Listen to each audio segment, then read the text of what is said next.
किष्किंधा पर्वत आ गया, ऋष्यमुख पर्वत आ गया, और कोई नाम बचा है? प्रबर्शन पर्वत पर। कहां पर?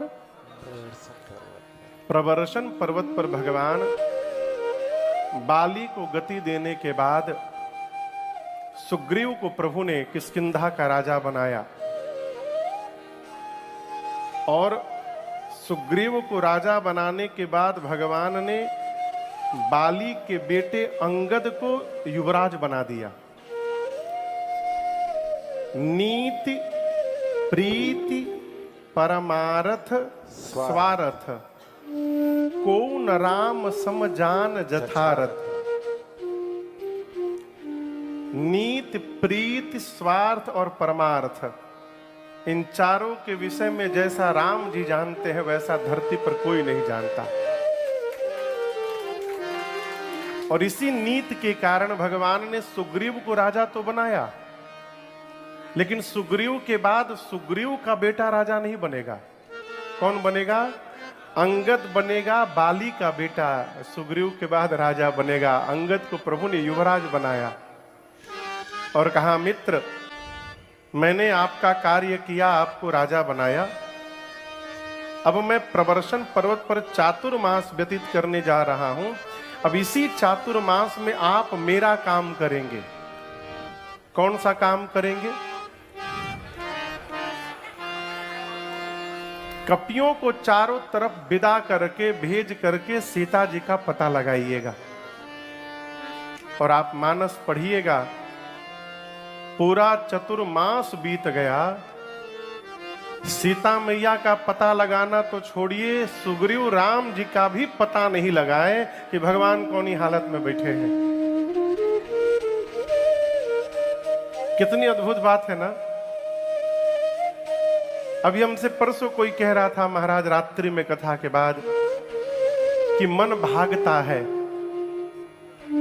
क्या उपाय करे कि मन न भागे। मैंने कहा कि हमार नहीं भागत है का?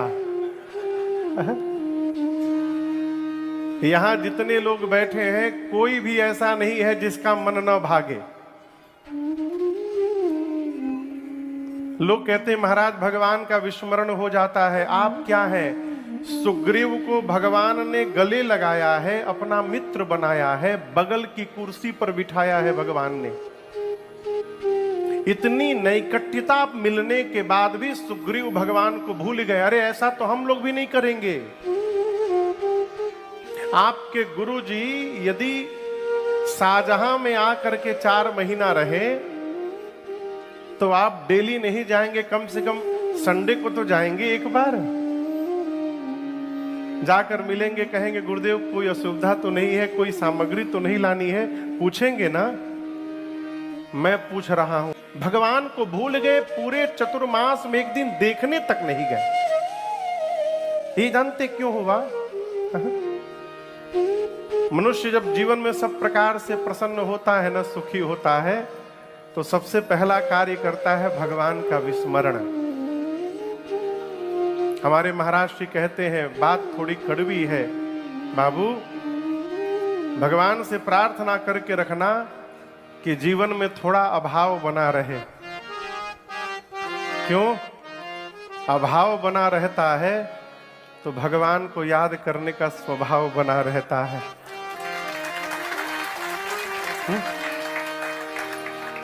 पूज्यपाद गुरुदेव भगवान मेरे, उनकी रचना है, कहते हैं, दुखों से अगर चोट खाई न होती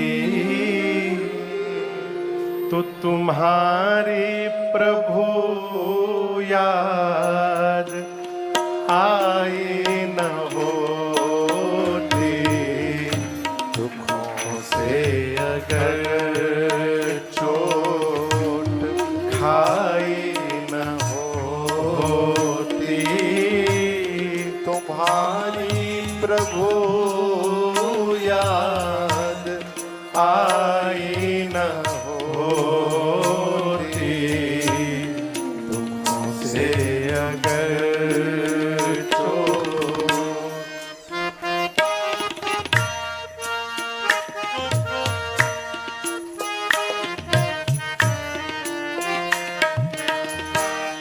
गालों पे पड़ता न माया का चाटा, गालों पे पड़ता न माया का चाटा, कभी भी ना लगता तेरा नाम साचा, कभी भी ना लगता तेरा नाम साचा, जो आगे विपत्ति की खाई न होती, जो आगे विपत्ति की खाई न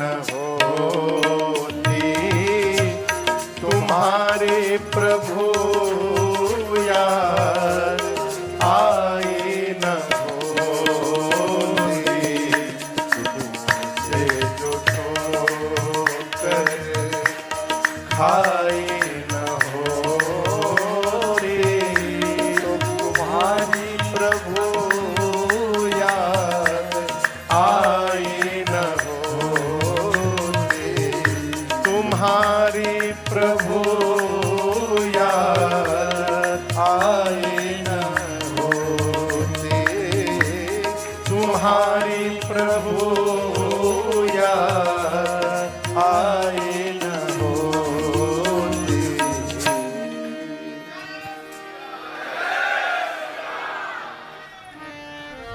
आपको मैं सब प्रमाण कहूं, महाभारत में एक पात्र है मां कुंती। आप लोग जानते हैं ना, क्या नाम है? कुंती मैया भगवान श्री कृष्ण की बुआ है। युद्ध के बाद एक दिन भगवान ने मां कुंती से कहा कि बुआ, ये न मानो कि आज तुम्हारे सामने तुम्हारा भतीजा खड़ा है, ये मानो कि तुम्हारे सामने आज भगवान खड़ा है। भगवान मांग करके मांगो, जो मांगोगे मैं दूंगा। कुंती ने कहा कि यदि आप भगवान बन के खड़े हैं तो प्रभु, मैं जो मांगूंगी आप मुझे दे देंगे। भगवान ने कहा, मोरे नहीं अदेय कछु तो ही, ऐसा कुछ भी नहीं है जो मैं आपको नहीं दे सकता हूं, मांगिए जो मांगना है। तो मां कुंती ने कहा, प्रभु यदि देना है तो एक वरदान दीजिए, मेरे जीवन में से कभी दुख समाप्त न हो। भगवान बोले, कृष्ण क्या बोल रही हैं, आपको यही चाहिए? कुंती मैया ने कहा, बस यही चाहिए। भगवान ने कहा, दिया, लेकिन ये बताओ बुआ, आपने ये मांगा क्यों? कुंती ने कहा, प्रभु जब जीवन में सुख आता है ना, तब आप दूर चले जाते हैं, और जब दुख आता है तो आपको छोड़कर दूसरा कोई दिखाई नहीं देता है नाथ। इसलिए मैं चाहती हूं कि दुख बना रहे, कि आपकी नैकट्यता बनी रहे जीवन में। यहां दर्शन करिए, सुग्रीव को भगवान ने राजा बनाया, जो सुग्रीव बाली के डर के मारे पहाड़ पर बैठा था, और जिस भगवान ने राजा बनाया, सुग्रीव उन्हीं को भूल गया। चतुर्मास बीता, भगवान को आया क्रोध, निकाले अपना मोघ बाण, लक्ष्मण से बोले, लक्ष्मण जही सायक मारा मैं बाली, जिस बाण से मैंने बाली को मारा था, तेही सर हटाओ मूढ़ कह काली, उसी बाण से कल मारूंगा सुग्रीव को मैं। किसने बोला? अब देखिए, इसके दो अर्थ मैं आपको सुना रहा हूं। ऐसे तो बहुत अर्थ है। एक तो सीधा अर्थ है, राम जी कहते हैं, जेहि सायक मारा मैं बाली, जिस बाण से मैंने बाली को मारा था, तेही सर हटाऊं, उसी बाण से मारूंगा मूढ़ कह काली, उस मूर्ख को कल मारूंगा मैं। ये तो सीधा अर्थ है। और इसके भीतर जो समाहित अर्थ है, राम जी कहते हैं, लक्ष्मण जेहि सायक मारा मैं बाली, जिस बाण से मैंने बाली को मारा था, यदि उसी बाण से मैं कल मार दूं सुग्रीव को, तेही सर यदि हटाऊं, तो जगत कल मुझे मूर्ख कहेगा, राम को मूढ़ कहेगा। क्यों? सुग्रीव मेरा मित्र है। भगवान कहते हैं संबंध बनाने के पहले विचार करिए,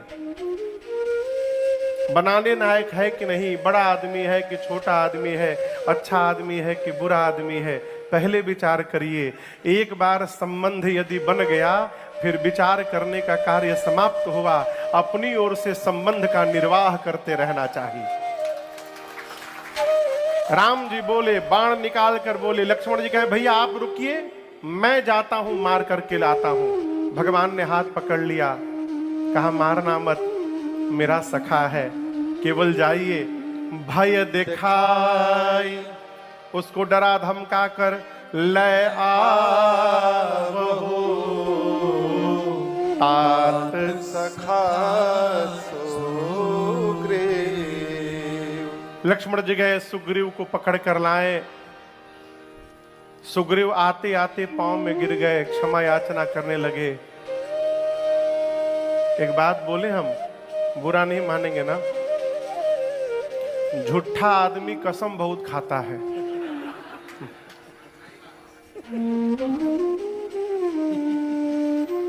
हर बत्ती में मां कसम, क्योंकि वो जानता है कि मैं झूठ बोल रहा हूं। उसको स्वयं की बात पर विश्वास नहीं है, इसलिए सामने वाले को विश्वास दिलाने के लिए वो कसम खा लेता है। सुग्रीव आया, पांव में लौट गया, नाना प्रकार से क्षमा याचना करने लगा। कहा प्रभु मैं आपको भूल गया हूं, मानता हूं मेरी गलती है प्रभु, लेकिन आई एम सो सॉरी, 100% मेरी गलती नहीं है राम जी। भगवान बोले फिर किसकी है 50%? सुग्रीव बोला प्रभु। राम जी बोले मेरी गलती कैसे हो गई? सुग्रीव ने कहा प्रभु आपकी माया ने मुझे फंसा दिया था, और आपकी माया से कौन है जो बच जाएगा प्रभु? यदि आप चाहते तो अपनी माया को बोल सकते थे कि देखो सुग्रीव को बहुत आवश्यक कार्य सौंपा हूं, सुग्रीव को न फंसाना।